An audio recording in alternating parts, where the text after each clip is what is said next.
The Tragedy of King Richard II by William Shakespeare. Act 3, Scene 1. Bristol, Bolingbroke's camp. Enter Bolingbroke, York, Northumberland, Henry Percy, Willoughby, Ross, officers behind with Bushy and Green, prisoners. Bring forth these men. Bushy and Green, I will not vex your souls, since presently your souls must part your bodies.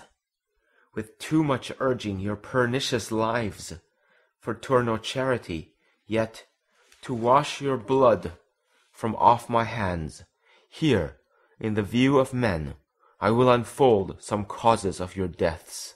You have misled a prince, a royal king, a happy gentleman, in blood and lineaments. By you, unhappied and disfigured clean, you have in manner with your sinful hours made a divorce betwixt his queen and him, broke the possession of a royal bed, and stained the beauty of a fair queen's cheeks with tears drawn from her eyes by your foul wrongs. Myself, a prince by fortune of my birth, near to the king in blood and near in love, till you did make him misinterpret me, have stooped my neck under your injuries, and sighed my English breath in foreign clouds, eating the bitter bread of banishment, whilst you have fed upon my signories, disparked my parks, and felled my forest woods. From my own windows torn down my household coat, raised out my impress, leaving me no sign, save men's opinions and my living blood, to show the world I am a gentleman. This, and much more than twice all this, condemns you to the death. See them delivered over to execution and the hand of death. More welcome is the stroke of death to me than Bolingbroke to England. Lords, farewell. My comfort is that heaven will take our souls, and plague injustice with the pains of hell. My lord Northumberland, see them dispatched. Exeunt Northumberland and others, with Bushy and Green. Uncle, you say the queen is at your house. For God's sake, fairly let her be entreated. Tell her I sent to her my kind commends. Take special care my greetings be delivered. A gentleman of mine I have dispatched with letters of your love to her at large. Thanks, gentle uncle. Come, lords, away, to fight with Glendower and his complices, a while to work, and after holiday. Exeunt. End of Act 3, Scene 1. Act 3, Scene 2. The coast of Wales. A castle in view. Flourish, drums and trumpets. Enter King Richard, the Bishop of Carlisle, O'Merle, and soldiers. Berkeley Castle, do they call this at hand? Yea, my lord. How brooks your grace the air after your late tossing on the breaking seas? Needs must I like it well. I weep for joy to stand upon my kingdom once again. Dear earth, I do salute thee with my hand.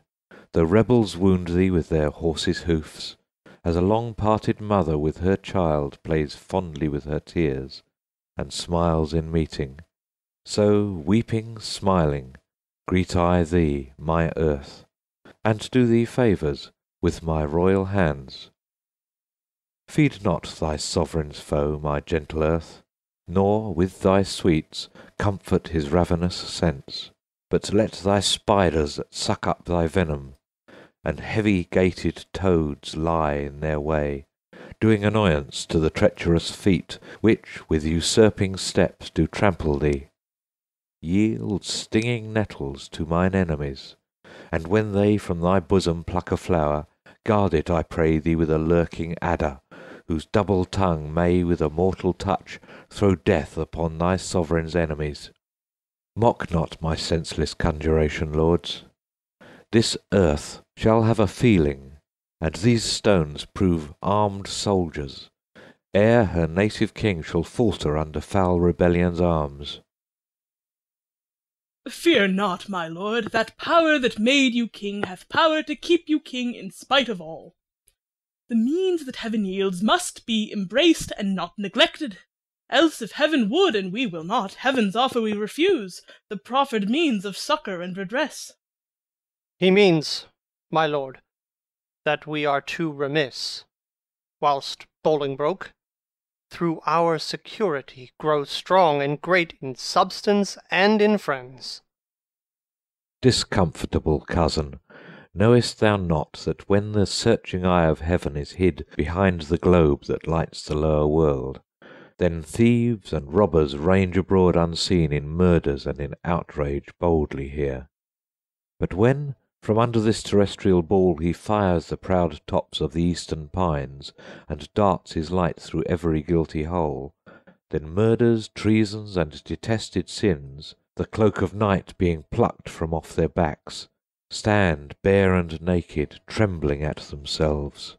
So when this thief, this traitor Bolingbroke, who all this while hath revelled in the night whilst we were wandering with the Antipodes, shall see us rising in our throne the east, his treasons will sit blushing in his face, not able to endure the sight of day, but self-affrighted, tremble at his sin. Not all the water in the rough, rude sea can wash the balm off from an anointed king. The breath of worldly men cannot depose the deputy elected by the Lord.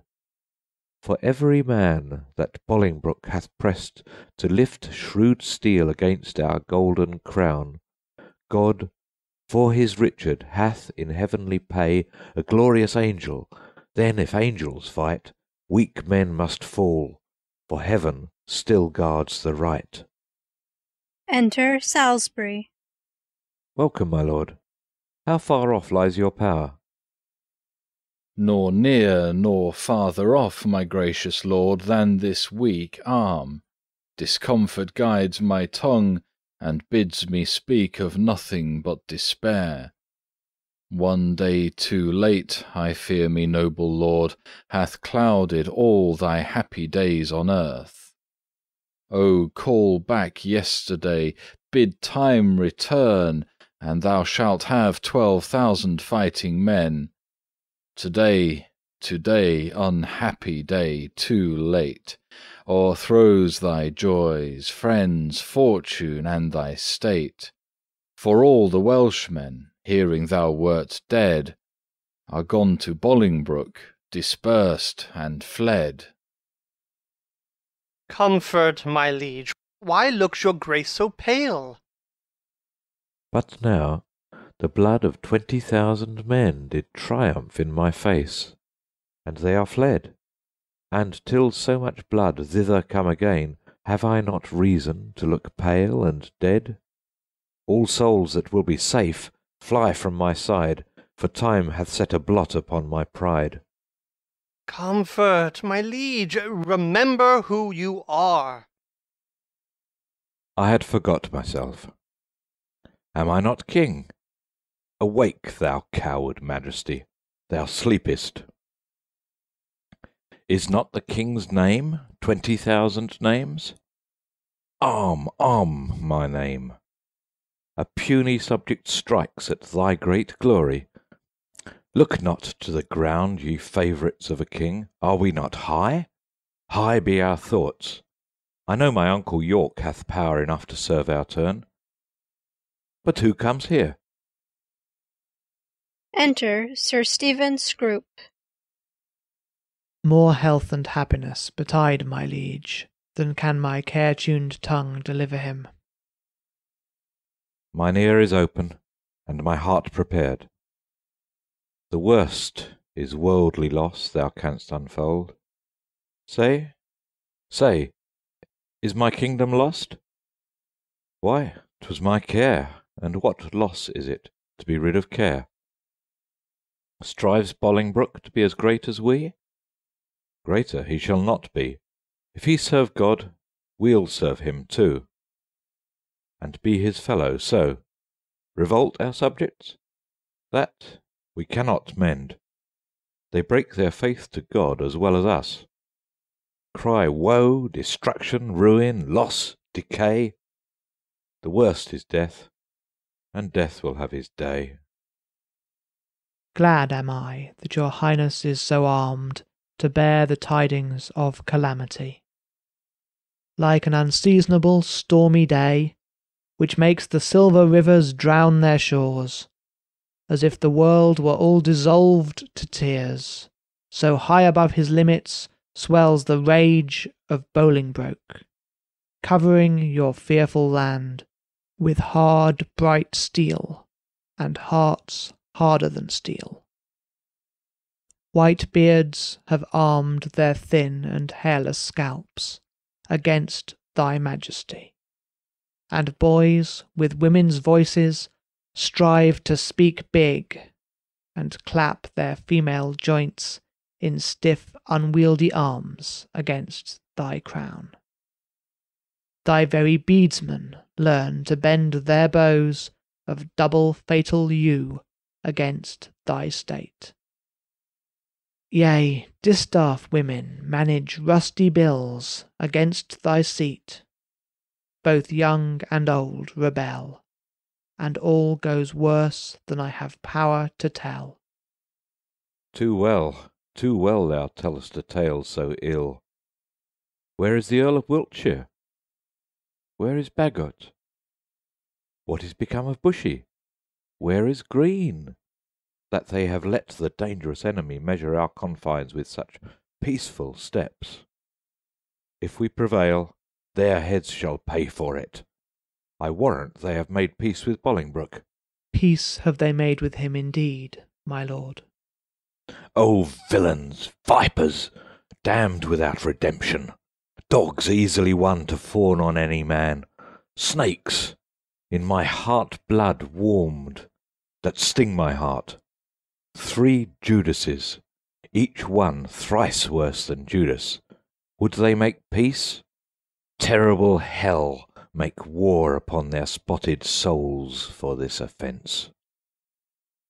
Sweet love, I see, changing his property, turns to the sourest and most deadly hate. Again uncurse their souls. Their peace is made with heads, not with hands. Those whom you curse have felt the worst of death's destroying wound, and lie full low, graved in the hollow ground. Is Bushy Green and the Earl of Wiltshire dead? Aye, all of them at Bristol lost their heads. Where is the Duke my father with his power? No matter where. Of comfort no man speak. Let's talk of graves, of worms and epitaphs. Make dust our paper, and with rainy eyes write sorrow on the bosom of the earth. Let's choose executors, and talk of wills. And yet not so. For what can we bequeath save our deposed bodies to the ground?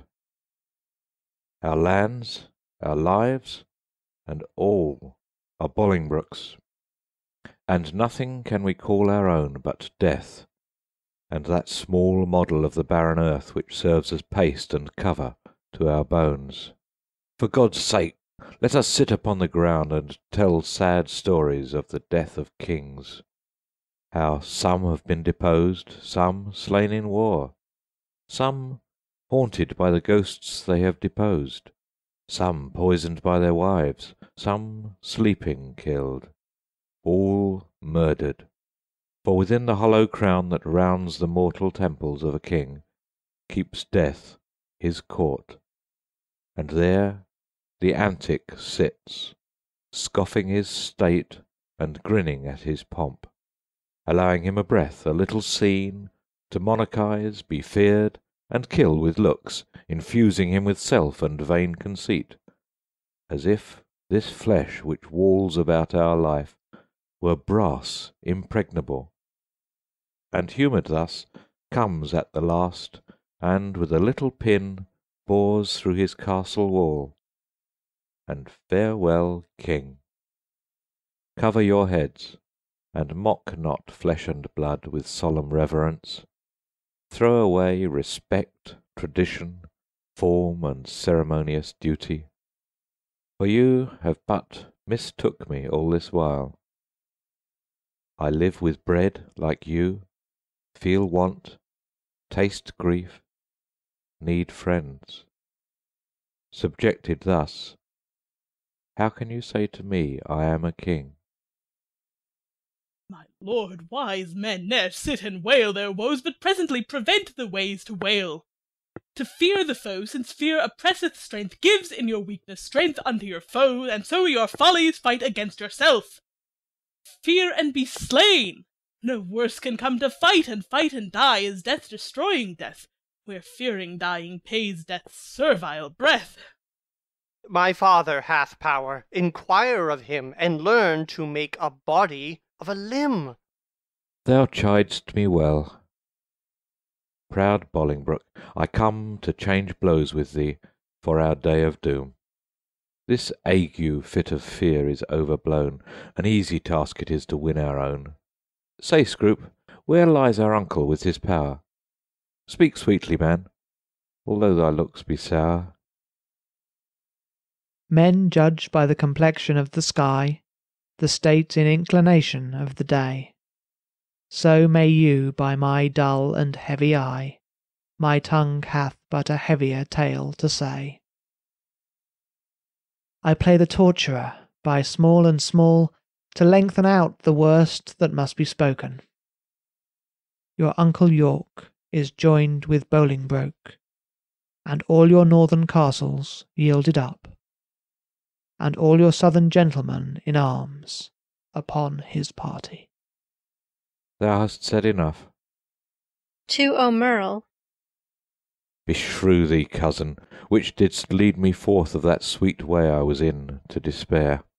What say'st you now? What comfort have we now? By heaven, I'll hate him everlastingly that bids me be of comfort any more. Go to Flint Castle, there I'll pine away. A king, woe's slave, shall kingly woe obey. That power I have, discharge, and let them go to ear the land that hath some hope to grow, for I have none. Let no man speak again to alter this, for counsel is but vain. My liege, one word. He doth me double wrong that wounds me with the flatteries of his tongue. Discharge my followers, let them hence away from Richard's night to Bolingbroke's fair day. Exeunt. End of Act 3, Scene 2. Act 3, Scene 3. Wales, before Flint Castle. Enter, with drum and colours, Bolingbroke and forces, York, Northumberland, and others. So that by this intelligence we learn, the Welshmen are dispersed, and Salisbury is gone to meet the king, who lately landed with some few private friends upon this coast. The news is very fair and good, my lord. Richard not far from hence hath hid his head. It would beseem Lord Northumberland to say King Richard. Alack the heavy day when such a sacred king should hide his head. Your grace mistakes. Only to be brief, left I his title out. The time hath been, would you have been so brief with him, he would have been so brief with you to shorten you. For taking so the head, your whole head's length. Mistake not, uncle, further than you should. Take not, good cousin, further than you should, lest you mistake the heavens are over our heads. I know it, uncle, and oppose not myself against their will. But who comes here? Enter Henry Percy. Welcome, Henry. What will not this castle yield? The castle royally is manned, my lord, against thy entrance. Royally? Why, it contains no king? Yes, my good lord, it doth contain a king. King Richard lies within the limits of yon lime and stone, and with him are the Lord Aumerle, Lord Salisbury, Sir Stephen Scroop, besides a clergyman of holy reverence who I cannot learn.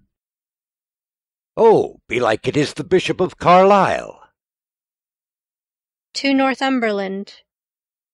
Noble lord, go to the rude ribs of that ancient castle. Through brazen trumpet send the breath of parley to his ruined ears, and thus deliver.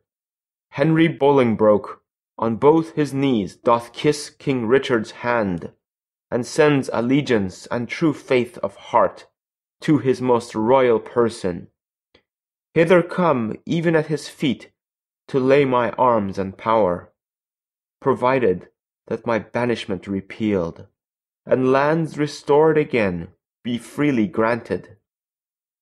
If not, I'll use the advantage of my power, and lay the summer's dust with showers of blood, rained from the wounds of slaughtered Englishmen. The which, how far off from the mind of Bolingbroke it is, such crimson tempest should bedrench the fresh green lap of fair King Richard's land. My stooping duty tenderly shall show. Go, signify as much. While here we march upon the grassy carpet of this plain, let's march without the noise of threatening drum, that from this castle's tottered battlements our fair appointments may well be pursued. Methinks King Richard and myself should meet, with no less terror than the elements of fire and water, when their thundering shock at meeting tears the cloudy cheeks of heaven. Be he the fire, I'll be the yielding water. The rage be his, whilst on earth I rain my waters, on the earth and not on him. March on, and mark King Richard how he looks. A parley sounded, and answered by a trumpet within. Flourish. Enter on the walls the king, the Bishop of Carlisle, O'Merrill, Scroop, and Salisbury. See, King Richard doth himself appear, as doth the blushing discontented sun from out the fiery portal of the east, when he perceives the envious clouds are bent to dim his glory and stain the track of his bright passage to the Occident. Yet he looks like a king. Behold, his eye, as bright as is the eagle's, lightens forth controlling majesty. Alack, alack for woe, that any harm should stain so fair a show. To Northumberland. We are amazed, and thus long have we stood to watch the fearful bending of thy knee, because we thought ourself thy lawful king. And if we be, how dare thy joints forget to pay their awful duty to our presence? If we be not, show us the hand of God that hath dismissed us from our stewardship. For well we know no hand of blood and bone can grip the sacred handle of our sceptre, unless he do profane, steal, or usurp. And though you think that all, as you have done, have torn their souls by turning them from us, and we are barren and bereft of friends, yet know, my Master, God omnipotent, is mustering in his clouds on our behalf armies of pestilence, and they shall strike your children yet unborn and unbegot, that lift your vassal hands against my head, and threat the glory of my precious crown. Tell Bolingbroke, for yond methinks he stands, that every stride he makes upon my land is dangerous treason. He is come to open the purple testament of bleeding war. But ere the crown he looks for live in peace, 10,000 bloody crowns of mothers' sons shall ill become the flower of England's face, change the complexion of her made pale peace to scarlet indignation, and bedew her pastures grass with faithful English blood. The King of Heaven forbid our Lord the King should so with civil and uncivil arms be rushed upon. Thy thrice noble cousin, Harry Bolingbroke, doth humbly kiss thy hand, And by the honourable tomb he swears that stands upon your royal grandsire's bones, and by the royalties of both your bloods, currents that spring from one most gracious head, and by the buried hand of warlike Gaunt, and by the worth and honour of himself, comprising all that may be sworn or said, his coming hither hath no further scope than for his lineal royalties, and to beg enfranchisement immediate on his knees, which on thy royal party granted once, his glittering arms he will commend to rust, his barbed steeds to stables, and his heart to faithful service of your majesty. This swears he, as he is a prince, is just, and as I am a gentleman, I credit him. Northumberland, say, thus the king returns. His noble cousin is right welcome hither, and all the number of his fair demands shall be accomplished without contradiction. With all the gracious utterance thou hast, speak to his gentle hearing mind commends. Northumberland retires to Bolingbroke. To O'Merrill. We do abase ourselves, cousin, do we not, to look so poorly, and to speak so fair? Shall we call back Northumberland, and send defiance to the traitor, and so die? No, good my lord, let's fight with gentle words, till time lend friends, and friends their helpful swords. O God, that ere this tongue of mine, that laid the sentence of dread banishment on yond proud man, should take it off again with words of sooth. Oh, that I was as great as is my grief, or lesser than my name, or that I could forget what I have been, or not remember what I must be now. Swellest thou, proud heart? I'll give thee scope to beat, since foes have scope to beat both thee and me. Northumberland comes back from Bolingbroke. What must the king do now? Must he submit? The king shall do it. Must he be deposed? The king shall be contented. Must he lose the name of king? A God's name, let it go. I'll give my jewels for a set of beads, my gorgeous palace for a hermitage, my gay apparel for an almsman's gown, my figured goblet for a dish of wood, my sceptre for a palmer's walking staff, my subjects for a pair of carved saints, and my large kingdom for a little grave. A little grave, an obscure grave.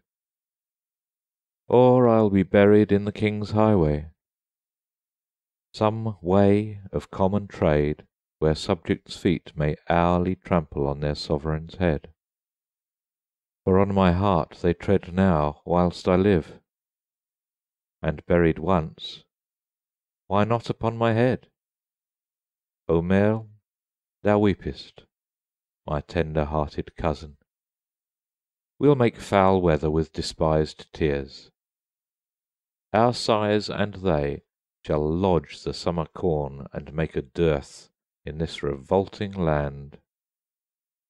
Or shall we play the wantons with our woes, and make some pretty match with shedding tears? As thus, to drop them still upon one place, till they have fretted us a pair of graves within the earth, and there, inlaid, there lies two kinsmen digged their graves with weeping eyes. Would not this ill do well? Well, well, I see I talk but idly, and you laugh at me. Most mighty prince, my lord Northumberland, what says King Bolingbroke? Will his majesty give Richard leave to live till Richard die? You make a leg, and Bolingbroke says I. My lord, in the base court he doth contend to speak with you. May it please you to come down? Down, down I come, like glistering phaeton, wanting the manage of unruly jades. In the base court, where kings grow base, to come at traitors' calls, and do them grace. In the base court, come down, down, court, down, king, for night owls shriek where mounting larks should sing. Exeunt from above. What says his Majesty? Sorrow and grief of heart makes him speak fondly like a frantic man, yet he is come. Enter King Richard and his attendants. Stand all apart, and show fair duty to his Majesty. Kneeling. My gracious lord. Fair cousin, you debase your princely knee to make the base earth proud with kissing it. Me rather had my heart might feel your love, than my unpleased eye see your courtesy. Up, cousin, up. Your heart is up, I know. Thus high at least, although your knee be low. My gracious lord, I come but for mine own. Your own is yours, and I am yours, and all. So far be mine, my most redoubted lord, as my true service shall deserve your love. Well you deserve, they well deserve to have, that know the strongest and surest way to get. Uncle, give me your hand. Nay, dry your eyes. Tears show their love, but want their remedies. Cousin, I am too young to be your father, though you are old enough to be my heir. What you will have, I'll give, and willing too. For do we must what force will have us do. Set on towards London. Cousin, is it so? Yea, my good lord. Then I must not say no. Flourish. Exeunt. End of Act 3, Scene 3. Act 3, Scene 4. Langley, the Duke of York's garden. Enter the Queen and 2 ladies. What sport shall we devise here in this garden to drive away the heavy thought of care? Madame, we'll play at balls. 'Twill make me think the world is full of rubs, and that my fortune runs against the bias. Madame, we'll dance. My legs can keep no measure in delight, when my poor heart no measure keeps in grief. Therefore no dancing, girl. Some other sport. Madame, we'll tell tales. Of sorrow or of joy? Of either, madame. Of neither, girl. For if of joy, being altogether wanting, it doth remember me the more of sorrow. Or if of grief, being altogether had, it adds more sorrow to my want of joy. For what I have I need not to repeat, and what I want it boots not to complain. Madame, I'll sing. 'Tis well that thou hast cause, but thou shouldst please me better wouldst thou weep. I could weep, madame, would it do you good? And I could sing would weeping do me good, and never borrow any tear of thee. But stay, here come the gardeners. Let's step into the shadow of these trees. My wretchedness unto a row of pins. They will talk of state, for every one doth so against a change. Woe is forerun with woe. Queen and ladies retire.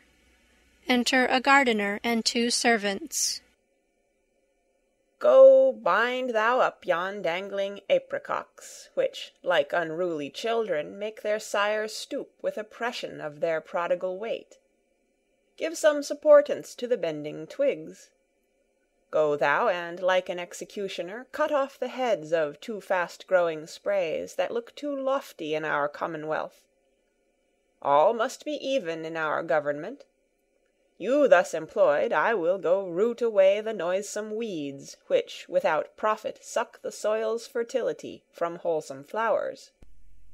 Why should we in the compass of a pale keep law and form and due proportion, showing, as in a model, our firm estate, when our sea-walled garden, the whole land, is full of weeds, her fairest flowers choked up, her fruit trees unpruned, her hedges ruined, her knots disordered, and her wholesome herbs swarming with caterpillars? Hold thy peace. He that hath suffered this disordered spring hath now himself met with the fall of leaf. The weeds, which his broad-spreading leaves did shelter, that seemed in eating him to hold him up, are plucked up, root and all, by Bolingbroke, I mean the Earl of Wiltshire, bushy, green. What? Are they dead? They are, and Bolingbroke hath seized the wasteful king. Oh, what pity is it that he had not so trimmed and dressed his land as we this garden? We at time of year do wound the bark, the skin of our fruit trees, lest being over proud in sap and blood, with too much riches it confound itself. Had he done so to great and growing men, they might have lived to bear, and he to taste their fruits of duty. Superfluous branches we lop away, that bearing boughs may live. Had he done so, himself had home the crown, which waste of idle hours hath quite thrown down. What? Think you the king shall be deposed? Depressed he is already, and deposed 'tis doubt he will be. Letters came last night to a dear friend of the good Duke of York's, that tell black tidings. Oh, I am pressed to death through want of speaking. Coming forward. Thou, old Adam's likeness, set to dress this garden, how dares thy harsh rude tongue sound this unpleasing news? What Eve, what serpent hath suggested thee to make a second fall of cursed man? Why dost thou say King Richard is deposed? Darest thou little better thing than earth, divine his downfall? Say where, when, and how camest thou by this ill tidings? Speak, thou wretch. Pardon me, madam. Little joy have I to breathe this news, yet what I say is true. King Richard he is in the mighty hold of Bolingbroke. Their fortunes both are weighed. In your lord's scale is nothing but himself, and some few vanities that make him light. But in the balance of great Bolingbroke, besides himself, are all the English peers. And with that odds he weighs King Richard down. Post you to London, and you will find it so. I speak no more than every one doth know. Nimble mischance that art so light of foot, doth not thy embassage belong to me, and am I last that knows it? Oh, thou thinkest to serve me last, that I may longest keep thy sorrow in my breast. Come, ladies, go, to meet at London London's king in woe. What was I born to this, that my sad look should grace the triumph of great Bolingbroke? Gardener, for telling me these news of woe, pray God the plants thou grafts may never grow. Exeunt Queen and ladies. Poor queen, so that thy state might be no worse, I would my skill were subject to thy curse. Here did she fall a tear, here in this place I'll set a bank of rue, sour herb of grace. Rue even for ruth here shortly shall be seen, in the remembrance of a weeping queen. Exeunt. End of Act 3, Scene 4, and end of Act 3.